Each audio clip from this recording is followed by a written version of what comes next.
अब ओए मैकेनिक, इस गाड़ी को छोड़ और मेरी गाड़ी को देख, क्योंकि मेरी गाड़ी के कार्बोरेटर में ना कचरा फंसा हुआ है। अरे विक्रम तू? अरे रोहितास, तू यहाँ पर गाड़ियाँ ठीक करता है? हाँ यार, अपना तो यही काम है। कोई बात नहीं यार, और वैसे भी कोई काम छोटा या बड़ा नहीं होता। वीर, क्या तुम जानते हो इस मैकेनिक को? हाँ, बहुत अच्छे तरीके से जानता हूँ इसे, क्योंकि ये मेरे बचपन का दोस्त है। अरे यार, कैसे कैसे दोस्त बना रखे हैं तुमने। इसको तो दोस्त कहते हुए भी शर्म आती होगी। यार विक्रम, अभी ना मेरे खाना खाने का टाइम हो गया है, क्योंकि मैंने ना सुबह से कुछ भी नहीं खाया है। पहले मैं खाना खा लूँ, उसके बाद तुम्हारी गाड़ी को ठीक कर दूंगा। तूने क्या हमें पागल समझा है जो हम तेरे खाना खाने तक वेट करेंगे? मैडम, सुबह से काम कर रहा हूँ मैं यहाँ पर, तो मुझे ना बहुत तेज भूख लग रही है, इसलिए मैं खाना खाने के बाद ही आपकी गाड़ी को ठीक कर पाऊंगा। देख, पहले ना हमारी गाड़ी ठीक कर दे, उसके बाद खाना ठूस लेना। अरे मैडम, अगर हम टाइम से खाना नहीं खाएंगे तो हमारे शरीर को एनर्जी कहाँ से मिलेगी, और अगर हमारा पेट नहीं भरेगा तो फिर हम सही से काम भी नहीं कर पाएंगे। अगर तुझे खाना ही खाना है ना, तो तू हमारे साथ चल, हम किसी वीआईपी रेस्टोरेंट पर तुझे खाना खिलवाएंगे। विक्रम, तुम्हारा दिमाग तो खराब नहीं हो गया है जो हम वीआईपी रेस्टोरेंट में इसके साथ खाना खाएंगे? अरे यार, इसके साथ खाना खाने में हमारे लिए क्या दिक्कत है, और वैसे भी मेरा दोस्त है ये। अरे यार, इसके कपड़े तो देखो कितने गंदे हो रहे हैं। अगर हम रेस्टोरेंट में इसको अपने साथ लेके जाएंगे तो हमारी क्या इमेज रह जाएगी। सुनो मैडम, हम गरीबों की वजह से ही ना तुम अमीरों की इज्जत होती है। अगर पूरी दुनिया एक समान हो जाएगी ना, तो गरीब और अमीर में कोई फर्क नहीं बचेगा। देख, हमारे पास इतना फालतू टाइम नहीं है जो हम तेरी बकवास सुने। जल्दी से चल कर ना हमारी गाड़ी ठीक कर दे। मैडम, इतनी देर से बकवास तो आप कर रही हो, अगर थोड़ी देर इंतजार कर लेते ना तो अब तक मैं खाना भी खा लेता। अभी जाता हूँ और खाना खा कर आता हूँ। इतना एटीट्यूड, वो भी इस मैकेनिक में।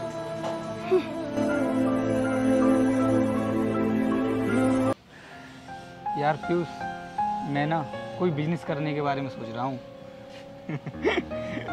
बिजनेस? और वो भी तू? तुझे पता है बिजनेस करने में कितना पैसा खर्च होता है? यार आजकल हम मैकेनिक लोगों की ना कोई भी इज्जत नहीं रह गई है। कोई भी आता है और हमारी बेइज्जती करके चला जाता है। इसलिए मैं ना अपना खुद का काम करना चाहता हूँ। ज़्यादा ऊंचे सपने मत देख, जो भी काम कर रहा है ना उसी को करता रहे, वरना बर्बाद हो जाएगा। यार मैं ना गाड़ियों के पार्ट्स बनाने वाली मशीन लगाना चाहता हूँ। ये काम तो ठीक है, लेकिन मशीन खरीदने के लिए बहुत पैसे चाहिए। इसमें तेरी ज़मीन भी बिक सकती है, और तू अपने आप को गिरवी रख देगा ना, तब भी इतने पैसे इकट्ठे नहीं कर पाएगा। यार मैं सोच रहा था कि मशीन को ना फाइनेंस पर ले लूँगा और बाद में उसकी किस्तें भरता रहूँगा। अगर तेरा काम नहीं चला तो तू तो बर्बाद हो जाएगा, और फिर उसकी किस्त भी नहीं भर पाएगा। अब जो भी होगा वो देखा जाएगा। हम कल चलकर ना मशीन की बात कर लेते हैं। ए भैया रुको, देख आ जाए हो।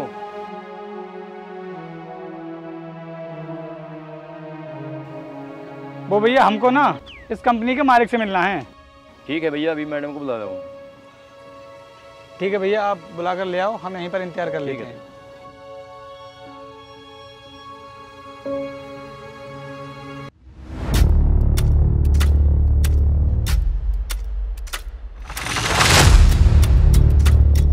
हाँ बताइए, क्या काम है? अरे मैकेनिक, तू यहाँ क्या कर रहा है? वो मैडम, हमको ना गाड़ियों के पार्ट्स बनाने वाली मशीन चाहिए। तेरी हैसियत भी इस मशीन को खरीदने की? मैडम, ये आप कैसी उल्टी सीधी बातें कर रही हैं? इतनी ऊंची आवाज में बात करने की कोशिश मत कर, वरना तुम जैसे लोगों को ना ढंग में लगाना अच्छे तरीके से आता है मुझे। मैडम, इससे गलती हो गई, इसकी तरफ से ना मैं आपसे माफी मांगता हूँ। और हाँ, आप ना हमें मशीन के बारे में बता दीजिए। तुम वो मशीन नहीं खरीद पाओगे, क्योंकि वो मशीन तुम्हारी औकात से बाहर है। मैडम, मुझे ना उसके लिए फाइनेंस करवाना है, और हर महीने मैं उसकी किस्त जमा करता रहूँगा। तुझे देखकर तो ऐसा भी नहीं लग रहा है कि तू उस मशीन की किस्त भी भर पाएगा। देखो, यहाँ से जाओ और किसी दूसरी कंपनी में जाकर ट्राई करना। मैडम, आप तो अच्छे से जानती हो कि हमारे जिले में सिर्फ एक ही कंपनी है जो गाड़ियों के पार्ट्स बनाने वाली मशीन को प्रोवाइड करती है। तुम्हारी फालतू बातें सुनने के लिए टाइम नहीं है मेरे पास, जल्दी से निकलो यहाँ से। मैडम, आप एक बार मैनेजर साहब से मेरी बात तो करा दीजिए। जब मैं ही इस कंपनी की मालिक हूँ तो मैनेजर से बात करके क्या करेगा? मैडम, मुझे लगता है आप ना उस दिन का बदला ले रही हो मुझसे। खैर कोई बात नहीं, जाता हूँ। चलो भाई।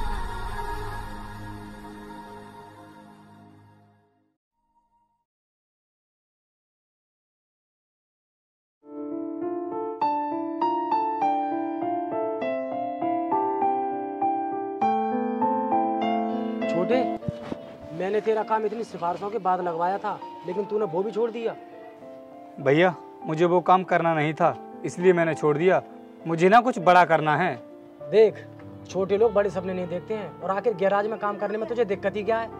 भैया मैंने मैकेनिकल से इंजीनियरिंग की है और बदकिस्मती से मैं गैराज में काम करता हूँ, लेकिन मैं ना अपनी पढ़ाई के स्तर से कुछ काम करना चाहता हूँ और इसमें मुझे आपका सपोर्ट भी चाहिए।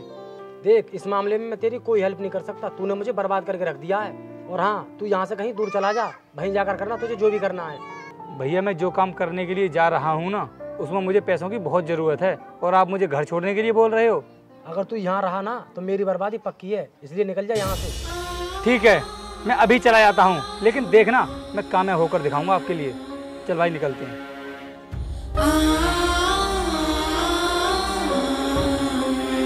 तो यार ऐसा कर, मेरे घर पर चल और तू वहीं रहना। यार मैं तेरे घर पर तो रह लूँगा, लेकिन किसी भी तरीके से मुझे वो मशीन तो लगानी ही है। यार तेरे लिए वो मशीन भी तो नहीं मिल रही है। तो फिर अब मेरे पास सिर्फ एक ही रास्ता बचा है। कौन सा रास्ता भाई? यार तुझे तो पता है मैंने इंजीनियरिंग से पढ़ाई की है और मैं ना खुद की मशीन भी तैयार कर सकता हूँ, लेकिन उसमें मुझे टाइम तो लगेगा। लेकिन हाँ, मुझे अपने ऊपर पूरा कॉन्फिडेंस है कि मैं एक दिन मशीन बना कर ही रहूँगा। लेकिन उसके लिए ना मुझे कुछ पैसों की और कुछ चीज़ों की ज़रूरत होगी, वो तुझे अरेंज करनी पड़ेंगी। बोल अगर तू कर सकता है तो। तू उन सब चीज़ों की टेंशन मत ले, मैं वो तेरे लिए अरेंज कर दूँगा। सोना, कंपनी लगातार लॉस में जा रही है और अगर तुम्हें इस नुकसान से बचना है ना तो कंपनी को बेच दो। तुम्हारा दिमाग खराब तो नहीं हो गया जो कंपनी को बेचने की बात कर रहे हो? लेकिन हमें इस बार भी कोई डिस्ट्रीब्यूटर नहीं मिला है। लेकिन पहले तो बहुत लंबी लंबी लाइन लगी होती थी डिस्ट्रीब्यूटर्स की, तो अब क्या हुआ? अब ना तो हमारी कंपनी की कोई मशीन खरीदने के लिए तैयार है और ना ही पार्ट्स। तो फिर मार्केट में इस समय कौन सी कंपनी चल रही है? सोना, हमारे शहर में एक लड़के ने कंपनी को अपने दम पर खड़ा किया है और सबसे बड़ी खास बात उसकी ये है कि वो किसी भी मशीन को बाहर से नहीं मंगा रहा है, बल्कि उन्हें अपने हाथों से बिल्ड कर रहा है। तो फिर ऐसा करो, उसकी पूरी कंपनी खरीद लो। सोना, तुम पागल हो गई हो क्या? हमारी कंपनी पूरे तरीके से डूबती हुई जा रही है और तुम उसकी कंपनी को खरीदने की बात कर रही हो। अब तुम ये काम मुझ पर छोड़ दो, या तो मैं उस कंपनी को खरीद लूंगी या उसकी पार्टनर हो जाऊंगी। वीर तुम ऐसा करो, जल्दी से ना तुम उसके साथ मेरी मीटिंग फिक्स कराओ। ठीक है सोना, तुम चिंता मत करो, मैं आज ही तुम्हारी मीटिंग उसके साथ फिक्स कर देता हूँ।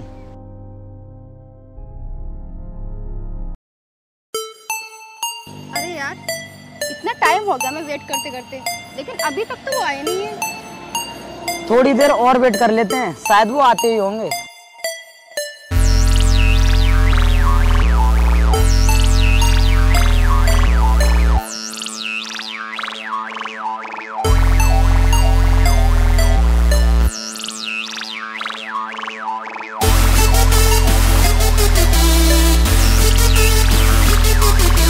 अबे वो मैकेनिक, तू इस गाड़ी में क्या कर रहा है? हमने तो तेरे मालिक के साथ मीटिंग फिक्स की थी। वैसे तुम्हारी औकात तो नहीं है कंपनी के मालिक से मिलने की, लेकिन फिर सोचा क्यों ना तुमसे एक बार मिल लिया जाए। औकात तो तेरी भी नहीं है हमसे बात करने की। चल जल्दी से अपने मालिक को बुला। आपने मेरी औकात का गलत अंदाजा लगा लिया है मैडम, मैं ही उस कंपनी का मालिक हूँ। अरे यार रोहितास, क्यों मजाक कर रहा है? माना कि तू उस कंपनी में जॉब करता है, लेकिन उसका मतलब ये तो नहीं कि तू अपने आप को उस कंपनी का मालिक बताए। जो कल तक सड़कों पर बेरोजगार घूमता था, वो आज इतनी बड़ी कंपनी का मालिक कैसे हो सकता है? हमें बेवकूफ समझाए क्या? मैडम, वो भी एक वक्त था जो मैं नौकरी पाने के लिए दर दर भटकता था, लेकिन आज शहर के हजारों बेरोजगारों को मैंने रोजगार दिया है। मैडम, वक्त सबका बदलता है। रोहितास, मुझे तेरी बातों पर बिल्कुल भी विश्वास नहीं है। सोना, तुम चिंता मत करो, मैं अभी गूगल पर सर्च कर लेता हूँ कि राणा इंडस्ट्रीज का ऑनर कौन है।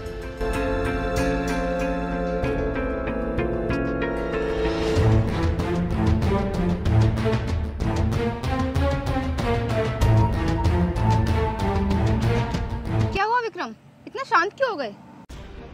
सोना, राणा इंडस्ट्रीज के मालिक यही हैं। क्या? हाँ, इन्होंने जो भी बोला है ना, बिल्कुल सच बोला है। लेकिन रोहितास, तुमने इतनी बड़ी कंपनी कैसे खड़ी कर दी? तुम तो मामूली से मैकेनिक थे ना, और तुम्हारे पास तो मशीन खरीदने तक के पैसे भी नहीं थे, फिर ये सब कैसे किया? वक्त इंसान से हर काम करा देता है, और आपको तो पता है कि आवश्यकता ही आविष्कार की जननी होती है। और 20 लाख रुपए की जिस मशीन को खरीदने की मेरी औकात नहीं थी, मैंने उस मशीन को मात्र 1.5 लाख रुपए में बनाकर तैयार कर दिया। अब सोचो तुम लोगों की दुकान कैसे चल सकती है यहाँ पर। मात्र 1.5 लाख की लागत में तुमने मशीन बनाकर तैयार कर दी? हाँ, और उसी से मैंने अपना काम शुरू किया और आज बिजनेस में मुझे टक्कर देने वाला इस शहर में कोई नहीं है। शहर की तो छोड़ो, पूरे भारत में मुझे टक्कर देने वाला कोई भी नहीं है। सर, हम अपने किए पर बहुत शर्मिंदा हैं। हो सके तो हमें माफ़ कर दीजिए और अपनी कंपनी में पार्टनर बना लीजिए। पार्टनरशिप तो बहुत दूर की बात है मैडम। मैं तो तुम्हें अपनी कंपनी में झाड़ू पोछा करने का काम भी नहीं दूंगा। अब इससे ज़्यादा मैं तुम्हारी और बेइज्जती करूं? चलता हूं यहाँ से। चलो। सर, एक बार मेरी बात तो सुन लीजिए। जस्ट शट अप और आइंदा से ना मेरे सामने मत आया ना, पागल लड़की।